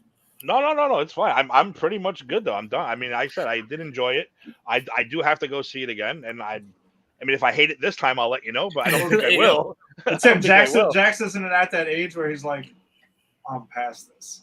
I don't. No, he'll see anything superhero right now. Oh, okay. He's he'll like you said, even though it's getting saturated, he's like, no, dude, I want to go see that movie. And he was kind of pissed that I went without him. I was like, dude, I'm going without you. I don't give a fuck. Like, I got these tickets. I don't feel like selling them. I'm gonna go and enjoy. I'll see it again. Did you take him to see Black Phone? Yes. How did that go? Yes. Good, very good. Okay. Without spoiling, did you guys like that? Is that worth seeing? Yes. I liked it. Yeah, you should definitely see it. I want to see it. Yeah, I thought it was very clever. Not clever, but it was interesting. It was spooky, not scary. Yeah. It was freaky. Like it's like, all right, this is a little weird. But what's his name is fucking phenomenal. Ethan Hawke, right? Phenomenal. He's just so good. He's scary coming, as shit. He's got a resurgence coming. I'm all for it. Like him in Moon Knight was fantastic. Like he took a little break. He had that moment that all stars have where he's still good looking, but like he's getting older, so you can't play the dashing leads after a certain point in Hollywood. But I think like what he's doing now, like I'm gonna play villains, I'm gonna do this. Like I think that was a good move for him. Yeah, and he's very creepy as shit in Black Phone. It's a good movie though. I enjoyed it. Yeah, I would definitely recommend Black Phone. And so did he. He actually liked it too. Check it out. But again, not scary. Okay. So I don't know how Jackson again. I don't know how he's going to react to a real horror movie when I finally see a real horror movie. So we'll see. I'm very curious to see how that goes. I think the Exorcist reboot will be his first real scary one because as much as it scares the shit out of me, I'm going to have to go see it. Are they rebooting The Exorcist? 3 of them. And there are sequels supposedly to the original. They got rid of 2 and 3, and they're going right to the yes, original. They're going the horror route where it's like, listen, this franchise was great in the original and went off the rails, so let's try to fucking put it back on the rails. Ellen Burstyn's still alive, right? Because I heard she's supposed to be in it, not just what's her name, Linda Blair. I heard Ellen Burstyn's supposed to pop up in this too. I was going to be surprised that Linda Blair is in it, but I shouldn't be because this is her bread and butter. But she might not be though. I heard Ellen Burstyn, but not Linda Blair, which is interesting. Really? Because maybe Linda Blair Reagan, dead or something. Because if I was writing this story, I would say she killed herself because she couldn't take the fucking mental anguish of what happened to her in The Exorcist. So you can just look at Repossessed as a sequel to that. I do. Phenomenal. The way I look at the sequels is I do The Exorcist, The Exorcist 3, and Repossessed. That's my trilogy. Because 2 is unwatchable. When the first illegal cable boxes came out, we had one. Yes. And Repossessed was on every 3 hours. I watched it. I'm not kidding. I stayed home from school one day. I watched it fucking like 5 straight times. That and Ford Fairlane, back and forth, back and forth. Dude, I was doing the same thing, man. And I've told stories. I always tell stories about like the movies that came on and the short period of time my family stole cable. Yep. And yes, Repossessed and Ford Fairlane. I have seen those movies way more than any human being should see. Because I would cut school. I would cut school and they'd just be on me like, all right, I'm gonna watch Ford Fairlane. Repossessed. Ford Fairlane. Repossessed. Jason, there was also the John Ritter movie, the Devil Cable movie we talked about. Stay tuned. Dude, Stay Tuned is one of my favorite like shitty movies because it's not a great movie. I admit that. I own it on DVD. No, I'm not surprised by that. It's a great poor movie. It's a great bad movie. It is. It is. It's a stupid movie, but it's got John Ritter, Jeffrey Jones, Pam Dauber. Jeffrey Jones before the Troubles, before he became a real life villain. Dwayne's Underworld. It had the Three's Company set, which was a fucking great joke. That was great. Oh, that's the best. Where he goes from Star Trek: The Next Generation, and he rolls into the Three's Company, and they're like, "Jack," and he just looks at the camera and goes, "Yeah, that's great. That's a great movie. I don't care anyone says. I like that movie. Eugene Levy too, man. Eugene Levy's brilliant in that. Mm-hmm. You guys at 8:30. What was the list of things that we're not going to end up talking about tonight? Stay tuned. Would have not have made that. Would have not. It may have been the top of that list. I don't know. That's a good one. When you get Tim and I on the show, those movies, they're all. Well, Tim and I love the Adventures of Ford Fairlane. We've talked about it for years. Yeah, I cannot believe that I have not been a part of those discussions because I think that is also a supremely watchable shitty movie. I think that is a vastly underrated comedy. I really do. Booty time. Booty time. Yes. Booty time. Booty Ed time. O'Neill. Hey. I would pay real money to hear the real Booty Time song. I'm not even joking. And actually, something I quote even in my life today is every now and then I'll go, "Hello, hello," which is the Robert Englund when every time he sees Ford. I know I quote that movie all the time. I always forget what I say. I don't know. I do. I quote that movie a lot. I love that movie. I'm annoyed that I can't get it on Blu-ray. I have to keep popping up the DVD when I want to watch it. That's not. They haven't made that transfer yet. They haven't made that transfer. They're like, nah, we can't make that transfer. Nah, but we're not going to go there. It's okay. Hey. I guess we got like a little free segment here then. Batgirl getting shelved by the new ownership at Warner Brothers. I'm not surprised. I'm just not. Dude, I was in the chat before I wrote. I'm just not surprised at anything that goes on with these idiots. I'm just not. And I know I said Bear's gonna say you're a hater. Because I laugh every time something happens. It's not, dude. I want them to fucking succeed, but the fact that they can't get their shit together is so baffling to me. Like I really don't understand. And what's this? Now they're talking the Flash may not get released. They don't know what to do with it because but we're not surprised by that one though. Here's the thing: it's like one's not surprising. What I'm surprised about is that they shelved Batwoman. That's the one that I'm shocked, and not the Flash. Like when they eventually say they're shelving the Flash, I'm gonna be pissed off because it had my Michael Keaton, and I wanted my Michael Keaton back as Batman. That was look. We all do nostalgia masturbation on this show at some point. That was going to be mine.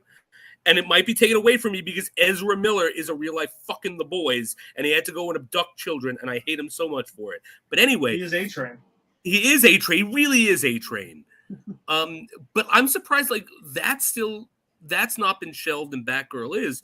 It's like they didn't even really explain it proper, right? It's like we're going under new management. It's like I don't know. The new management said it was so bad that they just didn't even want to finish it. Like no reshoots. It was like it was that bad. How is it that bad when they're not done filming yet? Yes. See, and that's the thing that I think that's whatever. For the overall thing of this discussion though is I think it's important to know that one thing that has not been on DC's side for their films is that Warner Brothers has been under new management 3 times since Man of Steel. So each time, you know how it is. A new boss comes in, they're going to have their own things. They want to bring in their own people. They want to do their own thing. And now Discovery is just kind of like the DCU is a fucking gold mine that DC is a gold mine we're sitting on. And the fact that we need to do what we want to do with it and knock it out of the park.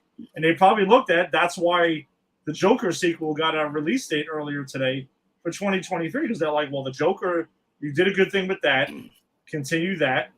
The Batman will obviously have its sequel. The DCU, though, like Tim has mentioned, I think the thing is it's complicated because you may or may not like Aquaman, but it made a boatload of money and a lot of people did enjoy it. So it's getting a sequel, and now it's like they're trying to stick with what works, but parts of the DCU do work and don't work. So I think that's where they're caught in between, like Wonder Woman. First one, a lot of people liked. The second one, most people hated. And I don't even know if we'll see a third one now. I mean, who the hell knows with the new management? I just feel it's weird with Batgirl getting shelved because you had Michael Keaton as Batman in it, which Jason had said perfectly, is that everyone wants to see that. Everyone's dying to see that. He's in the Flash, and I think the reason they don't know what to do with the Flash is because when we heard from early reports is that the movie's awesome, that the old management was like thumbs up, like they have a hit on their hands, but Ezra Miller's the one who's destroying it. Batgirl, like Tim had said, supposedly what they've seen, it's really bad. I'm like, Michael Keaton really signed up for something really this bad? Did he really? In all fairness, he did appear in Morbius. He did appear in Morbius, and not a lot. But I thought he was gonna... even he admitted, I don't understand why I'm here. He at least admitted that. Yeah. Yes, he did. Like, I don't get it, but okay. My thing with this is like, it is not like Warner Brothers has not released half-done shit before. Let me remind you of the Justice League, right? Different management, though. Yes, That's I know. I know. Ago. It's two managements ago. I get that. But when, like, if you're a management, you come in, your new management, you come in, you've spent 60. What was the price tag? $60 million on this already, right? $90 million. You're so invested in it. Like, okay, even if it's terrible, don't put it in the theater. Just finish it and put it on fucking HBO Max. And if it's terrible, and it's terrible, and go, that's why we put it on HBO Max. We're going to be putting some better stuff under this new management.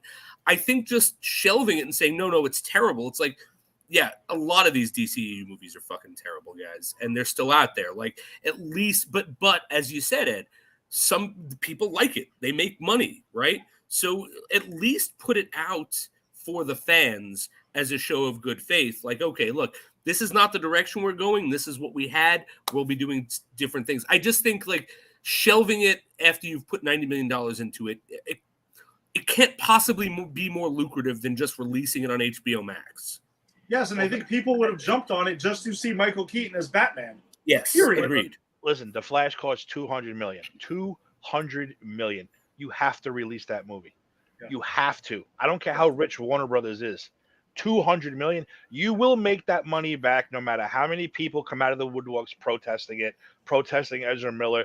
Why? Because you're going to get the three of us who are definitely going to pay the money because Michael fucking Keaton's in the movie as Batman. You're going to make the money back. Let's not forget. Yes, you're going to make that money back. Maybe not in the U.S., maybe just worldwide you will. Mm-hmm. Guaranteed. I guarantee that movie will make 200. Batgirl going to make 90? But it's a two-face. But Tim, if they did drop their $90 million, right, and they finished the movie, because apparently it's not finished. Someone on our page was writing that the reviews were so, like, obviously they didn't review anything because it's not a finished movie. So, I posted that thing on your page too. It's a Warner Brothers statement. It said that we're so close to finishing, but they're not finished. Well, no, I think that was from directors. Isn't that what you shared? Yeah, the directors. Yeah. Who the directors? Also, the guys who did Bad Boys for Life, which I really liked. I really enjoyed. I liked the first and third. I didn't really like the second Bad Boys that much, but I really enjoyed it. I liked it way more than I thought it was ever done. And they also had a hand in Miss Marvel as well. So I'm just kind of like, did these guys really shit the bed like this? I mean, I just think that you could have done reshoots or whatever, because I know it went over budget, and I think that was part of the problem. But Tim, I think it would have made money if they did decide to release it theatrically, because you know damn well Michael Keaton Batman and J.K. Simmons Commissioner Gordon are both in that movie. Yeah. And that would have drawn people in. And Brendan Fraser is Firefly in that movie. Ooh, so I didn't even realize that. Really? How could it be this bad? Like is it like original Fantastic Four bad? Or, I mean, it can't be that bad. Well, no, but here's the thing. It's got to be better than Wonder Woman 84. We reviewed the original Fantastic Four a long time ago. Yes, we did. It's not actually that bad if you consider what it is. So yes. I was there for that. That's right. You were there for that. Yeah, so I think it's more fair to say, like, is this Wonder Woman too bad?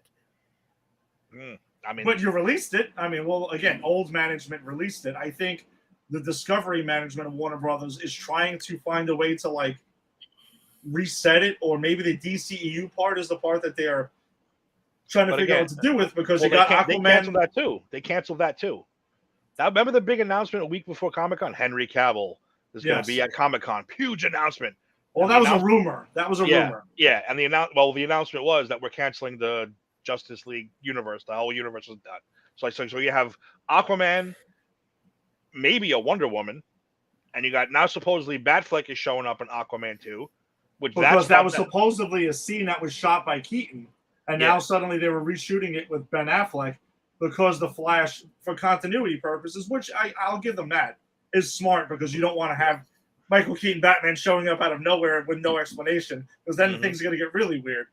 So mainly the Flash is the thing that was supposed to make certain things make sense, and now it's not. But if they're riding with Aquaman, who was from the Snyderverse, you're riding with Wonder Woman, who was from the Snyderverse, and the Flash at the moment, you're not really canceling the Snyderverse.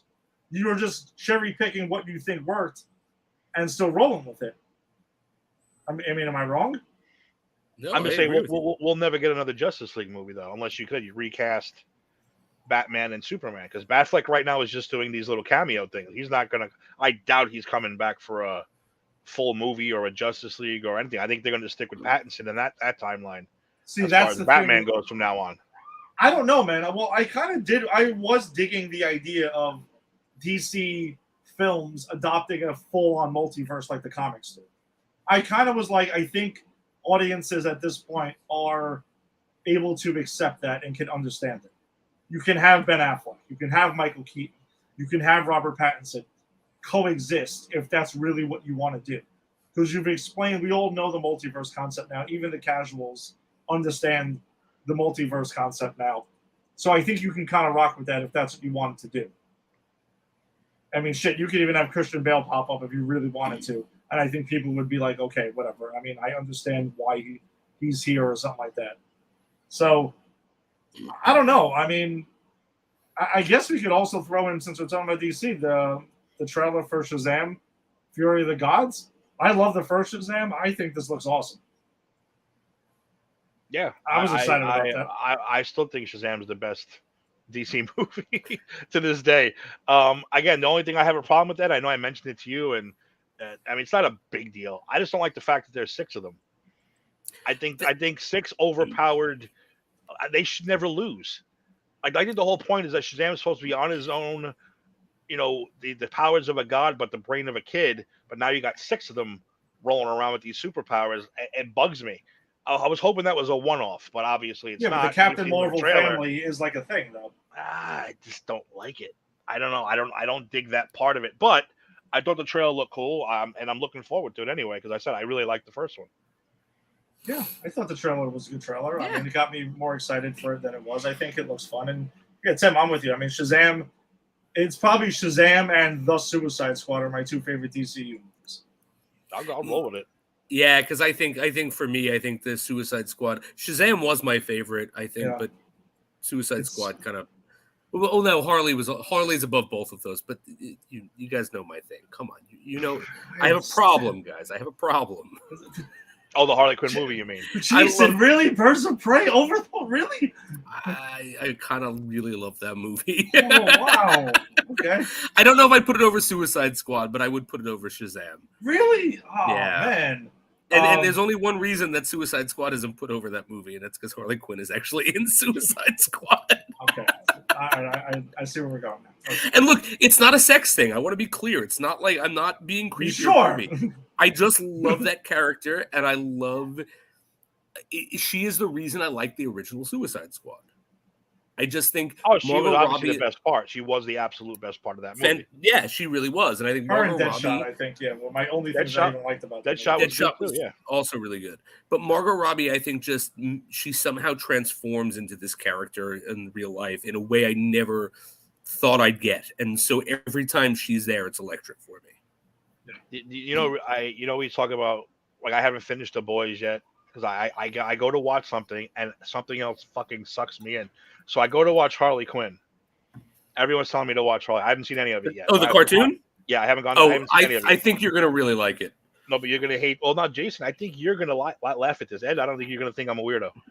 I go to watch Harley Quinn, and I'm going through HBO Max, and I said, "Ooh." I started watching. I think, Jason, you just watched this not so long ago. Head of the Class from the 80s. Oh, yeah, I watched it during the pandemic. During the pandemic, Here start I to am. finish. Here I am going to watch Harley Quinn. Next thing I know, I'm fucking 8 episodes deep in the fucking Head of the Class. Enjoy it. I'm sitting there going, why am I watching this again? But I was enjoying the show. I was like, wow, I haven't seen this show since it first aired. Enjoy it. Yeah. It gets crazy. Oh, yeah. I'm like, here I am watching Head of the. People like, he finished The Boys yet? No, I'm watching Head of the Class from 1985. So I keep getting sidetracked. Dude, there's a couple of people who I would never question on that. You guys are two of them, and Rick. Rick. Rick. I wouldn't put anywhere. Rick is literally done. By the way, just to give you a quick little update. Apparently, this past weekend or so, or a week, he's been watching all the '90s Silver Surfer. Oh yeah, wow, fuck yeah, that's a good show. I did that run a couple of years back. Yeah, he's watching that. He's watching '90s Spider-Man, which he never watched when it aired. Oh, that's or a '90s X-Men. That's great stuff. I told Jax he's got to watch '90s Spider-Man because that's like the greatest. It's awesome. I put up if there was some of the movies. That's how great that series was. Yeah. Guys, by the way, Eric wanted to come on. He bitches that he can't come on the show. He's not invited. Eric, what are you talking about? Yeah. Well, we got to find something he's going to talk to us about. I mean, when we cover Richard Donner's Superman, I'm sure he'll want to come on. I have told Eric he has an open invitation on both of my shows, so I don't want to hear that. He is going to make his appearance right now on the show. You ready for Eric? Oh, all right. There he is. Wow. Who did this? Who has done this? Well, we did an opening to A to Z a couple weeks ago that he was missing. So I was trying to do like a Walter Cronkite thing when Kennedy got. I have my glasses. I was taking them off, but doing like a report, and I wrote we have a sketch of Eric in case you don't know who he looks like. So that's Eric. He's on the show, and he's always right here looking over my shoulder. Oh wow, A to Z show crossover here. No, I told him he has to come on. He's like, "Oh, I'm not invited." I said, "Dude, you just go, man." Well, what is he? But if he watches anything that we cover, I don't know. No, he doesn't. I don't know. I want to get him on Double O Deep Dive once more before. He's another odd bird. So he watches weird, wacky stuff. You know what I've been watching? Like talking about going real far back. I've been watching old 1980s David Letterman episodes back when it was low budget and he was drunk. Nice. Wow. It's a lot of fun so far. I cannot wait to get to the Jerry Lawler stuff. But in my head, I'm always like, oh, I gotta go watch Harley Quinn. Then it's like, ooh, Navy SEALs, and I'm watching Navy SEALs. And then I'm like, why am I doing this to myself? Same thing with The Boys. I go to finish The Boys on Amazon. Next, I'm watching Hot Dog the movie from 1984. I'm like, the movie. That's a skiing movie, right? Dude, Hot Dog is fantastic. It's the skiing movie, Jason. The skiing movie.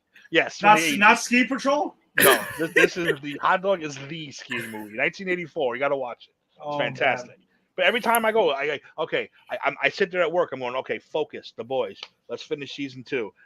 Next thing you know, I'm watching something ridiculous. I don't know what it is. Now I have to finish Head of the Class, so I'm going to drive myself crazy. I can't wait for you to get to the episode where they go to Russia and realize that Russians are also human beings. Oh, shit, that's right. Phenomenal 80s moment. Oh, that's priceless.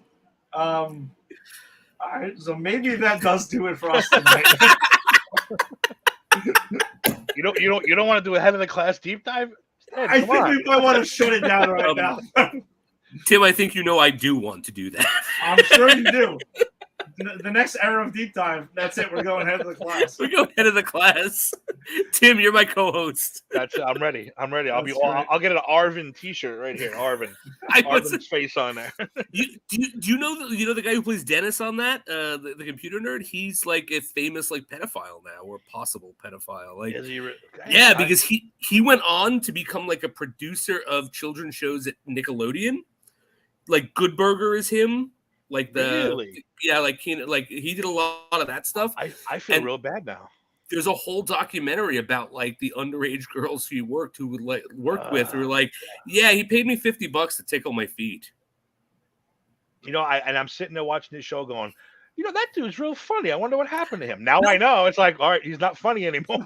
He was one of my favorites when I watched it as a kid. It was torture to find that out, that he was a terrible person. And it was okay to make fun of him being fat. Now you can't even get away with that stuff anymore. That's true. That's true. Now you have to make fun of him for being a pedophile. There's a lot of stuff on even that show though. It's a very wholesome show, but I was like, why you can't say that now? Why you can't say that now? Why you can't say that now? It's crazy. Now you really can't do that on television. That's true. Remember that Canadians. Of course. Now that I know he's a pedophile, it's like, dude, Dennis, you're not that funny anymore. That sucks. But all right. But now I can watch Harley Quinn now. Now you should, finally get around to watching Harley Quinn and the boys. That's a good. I'll be like head of the class if he's sucking me. I'm like, nah, he's a pedophile. Got to watch Harley Quinn. That's what I'll do. Dude, I think you're gonna love Bane on Harley Quinn. As soon as you start watching Harley Quinn and you get Bane, text me and let me know if you like that, because it is my favorite version of Bane and probably my favorite character on the show at this point. Well, I heard you guys talking before, and I was like, this sounds really ridiculous, which is right up my alley. So it's so ridiculous. It's so it's fun. completely ridiculous. That's good. I'll end up watching it then. Oh, all right. Well, thanks for joining us tonight. As always, if you join us on Facebook, you can go ahead and join the Granny's Peach Tea Facebook group. Check us out for all kinds of stories and wacky conversations that happen that don't make the show, even though we had a nice wacky one here. It was kind of like behind the scenes, but usually it can happen after we cut off, though. It's true. Also, to go ahead and join Pop Culture Pros. If you're joining us on YouTube, you can hit subscribe. Subscribe to Pop Culture Pros. And if you're on Twitter, follow at Pop Culture Pros. And wherever you found your podcast, at Pop Culture Pros all over again. If you like what you heard from Tim has you like wrestling, check out him and the drawing of Eric as they do the Just Too Sweet show. Tim, you guys, when are you guys back? I know you guys just had SummerSlam and stuff like that. Back next Tuesday? Yeah, we went last night. We had a cool show. We reviewed SummerSlam. We'll be back this Tuesday. Eric's old tag team partner will be on also. His real life tag team partner from wrestling when he used to wrestle will be on with us. So that's cool. Nice. Why does it not surprise me that Eric wrestled? This is the first time I'm hearing about it. I'm not surprised. No, he was an actual wrestler. He went to the Wild Samoan School of Wrestling too. He didn't just fuck around. Did he really? Yes, he did. He has some good stories. Now I'm waiting to hear his partner's stories to verify Eric's story. So I can't wait to hear. So Fact checking. Fantastic. That's Tuesday. So you got that on Tuesday. On Friday, you got more Tim. And joining Eric on A to Z show. And Jason, they cover everything from Admiral Picard to Zephyrin Cockrum. Oh, that's a wide range right there. Star Trek reference. Oh, yeah, that's right. That's right. I knew you'd appreciate that, Tim. So you got that, and I guess Tim, Shooting the Sith is on hiatus until Andor. Yeah, they laid lies, deceptions. They said it was coming out this month, and now it's pushed back to September. I am going to try to throw an episode in there before that, but I do want to do a Rogue One rewatch before Andor. So yes, that's coming also. Nice. Can I give you a hot take that I think Obi-Wan? I finally watched it. I finally finished it. Here's my hot take. It is one of the finest non-original trilogy Star Wars things ever made. I thought it was I actually thought it was better than Mando season 1. I thought it was like, and you know that I hate the prequel stuff. Yes. Like, you know that I don't like that stuff. Everything from start to finish. Like, Ed, you told me there was an episode that kind of was weak. I couldn't even tell you which one it was. I enjoyed every episode. So good. Yeah, no, I mean, listen, that's awesome. I thought it was just the one when they were escaping the prison over there with the underwater and everything like that, and the largest coat ever known in the history of any universe anywhere, like that whole thing. Whatever. That was that. So, if you're into James Bond and you want to hear more about Dr. No, just recorded last night. No, it was Monday night. Monday night. Yeah, Jason and Ginny on 00 Deep Dive, and you're back next Monday night. What do you guys got covered next week? Yeah, so last week we started the Sean Connery run with Dr. No. Next week we are going through Sean Connery from Russia with Love. So that's very exciting. Ginny and I were talking. We actually decided to expand because we're almost done with the James Bond stuff, but we're going to expand a little bit before we leave this season and sort of hit some movies that are after the James Bond stuff that are in the 60s spy genre. So we're going to be looking at the Avengers movie. And I've been watching, guys. Look, I've been watching. And by Avengers, of course, I mean the old British show. I got my collection out. I'm going to talk about the show at some point. We're going to be doing The Man from U.N.C.L.E., which has Caviezel in it. Cavill in it, rather. Yeah. Who I thought was really, really good. I watched it on the plane. Okay. Fantastic. So we're going to be finishing up James Bond and going forward with some other 60s stuff. But join us this Monday for From Russia with Love. All right. And if you want some more, if you're into baseball, check out the Put It in a Book show with Faraci and Keith. No? And Rodriguez. They cover the New York Mets. If you're into the New York Yankees, you can check out the Empire 161 show. So we'll be back on Sunday night. Yeah, and if you more Granny's Peach Tea next week, we'll be talking about the next episode of Harley Quinn, season 3. It'll be episode 4. And Jason is about to find out what movie we're going to be covering next week. Yeah, I don't even know. We I haven't just even realized it. We haven't this. discussed it yet. Yeah, so was She-Hulk coming out real soon? Oh no! We'll be covering the Incredible Hulk, the Ed Norton movie, MCU. We're sticking with it. So it only makes sense that it happens now. Tim's That already makes sense, excited. I can see it written all over his face. But now, Ed, I need clarification. Are we going to do Hulk as well? You mean Shrek 2.0? Because as much as I don't want to watch that, Shrek 2.0, as much as I don't want to watch that movie again, if we're doing a Hulk lead up, I'd feel really incomplete if we didn't do it. Well, we'll talk about that offline. But okay, but I'm just throwing that out there. We have you might as well watch the Lou Ferrigno one then. You might as well just watch the movies with him and Thor and Daredevil. And if the Lou Ferrigno one was put out in the theater, I'd make a case for it. So, all right, well, come in and check us out next week. Hope you enjoyed yourself. Stay safe, and we'll see you next week. Peace. Goodbye.